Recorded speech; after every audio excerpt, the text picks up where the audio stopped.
अस्सलामुअलैकुम, कैसे हैं आप लोग। उम्मीद करती हूँ कि खैरियत से होंगे। आज मैं अपने चैनल पे आपके लिए बहुत ही मज़ेदार मीठी टिकिया की रेसिपी लेकर आई हूँ, जो बहुत ही मज़ेदार और परफेक्ट बनने वाली है। रजब भी चल रहा है, बहुत सारे लोगों के यहाँ मीठी टिकिया बन रही हैं। अगर आप मेरी रेसिपी को फॉलो करेंगे तो आपकी मीठी टिकिया भी बिल्कुल परफेक्ट बनेंगी।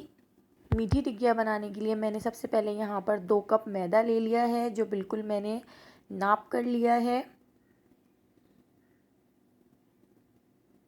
और यहाँ पर मैंने 1 कप चीनी ले ली है।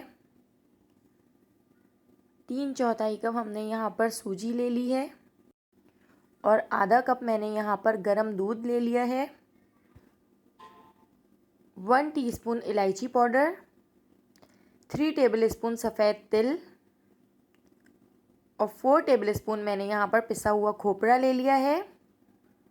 4 टेबलस्पून हमने यहाँ पर होममेड घी ले लिया है, जिसकी रेसिपी कल ही मैंने आपसे शेयर की है, मेरे यूट्यूब चैनल पे मौजूद है, आप वहाँ से देख सकते हैं।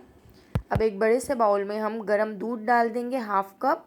हमें दूध हाफ़ कप ही लेना है या इससे थोड़ा कम ही ले लें, ज़्यादा नहीं लेना वरना हमारा बैटर पतला हो जाएगा।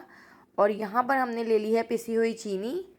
चीनी को हमने पीस लिया था ताकि ये अच्छे तरीके से मिक्स हो जाए। और 4 टेबलस्पून मैंने इसमें ऐड कर दिया है घी। और इन तीनों चीज़ों को मैं बहुत अच्छे तरीके से मिक्स कर लूँगी, इतना मिक्स कर लूँगी कि चीनी डिज़ोल्व हो जाए। तो देखिए चीनी बिल्कुल अच्छे तरीके से मिक्स हो चुकी है। अब हम इसमें ऐड कर देंगे 1 टीस्पून इलायची पाउडर, 3 टेबलस्पून सफ़ेद तिल, 4 टेबलस्पून हम इसमें ऐड कर देंगे पिसा हुआ खोपरा। और इन तमाम चीज़ों को हम बहुत अच्छे तरीके से मिक्स कर लेंगे। अब हम इसमें ऐड कर देंगे 2 कप मैदा, 3/4 कप सूजी।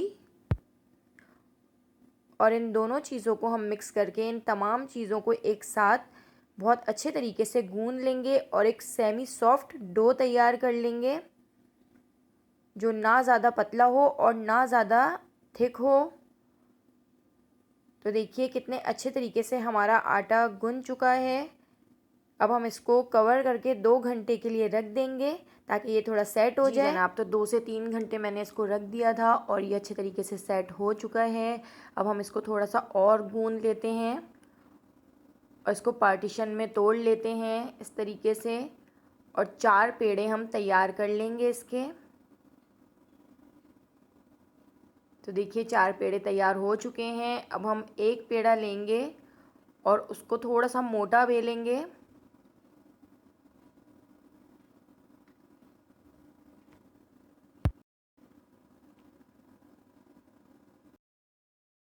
तो देखिए हमने एक मोटी सी रोटी बेल ली है। अब हम इस तरह का गिलास लेकर इसकी कटिंग कर लेंगे। तो देखिए कितनी परफेक्ट हमने कटिंग की है। और इसको एक प्लेट में रख लेते हैं। इसी तरीके से हम सारी रोटियों को और सारे पेड़ों को बेल लेंगे और कटिंग करते जाएंगे और एक प्लेट में हम सारे टिक्कियाँ रखते जाएंगे। तो देखिए इतनी मोटी हमें रखनी है ये टिक्कियाँ, ज़्यादा पतली नहीं करनी है। तो देखिए कितनी सारी हमारी टिक्कियाँ तैयार हो चुकी हैं। अब ये आखिर में थोड़ा सा आटा बचा था, तो इसकी भी हम इस तरीके से बेलकर एक टिकिया तैयार कर लेते हैं।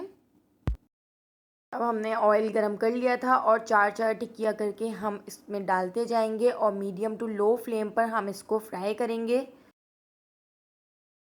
देखिए हमारी टिक्किया ऊपर आ चुकी है और कितने अच्छे तरीके से फूल चुकी है और कितना प्यारा सा कलर भी आ चुका है। अब हम दूसरी साइड से भी इसी तरीके से फ्राई कर लेंगे।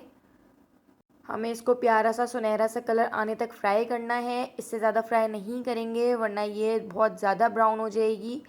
तो देखिए हमारी टिक्कियों का कितना प्यारा सा कलर आ चुका है। अब हम इनको निकाल कर एक टिश्यू पर रख लेते हैं ताकि इसमें जितना भी ऑयल है वो रिलीज़ हो जाए। इस तरीके से हम सारी टिक्कियों को फ्राई कर लेंगे। देखिए हमारी ज़बरदस्त सी टिक्कियाँ तैयार हो चुकी हैं। अब मैं आपको इसको तोड़ कर दिखाती हूँ और हम थोड़ा इसको टेस्ट करते हैं। मज़ेदार बहुत टेस्टी टिकिया बनी है, बिल्कुल परफेक्ट टिकिया बनी है। आप भी मेरी रेसिपी को ज़रूर फॉलो कीजिएगा और ज़रूर ट्राई कीजिएगा, आपकी टिकिया भी इसी तरीके से परफेक्ट बनेंगी। अगर आपने मेरे चैनल को सब्सक्राइब नहीं किया है तो मेरे चैनल को सब्सक्राइब कर दीजिए। आने वाली वीडियो तक अल्लाह हाफ़िज़।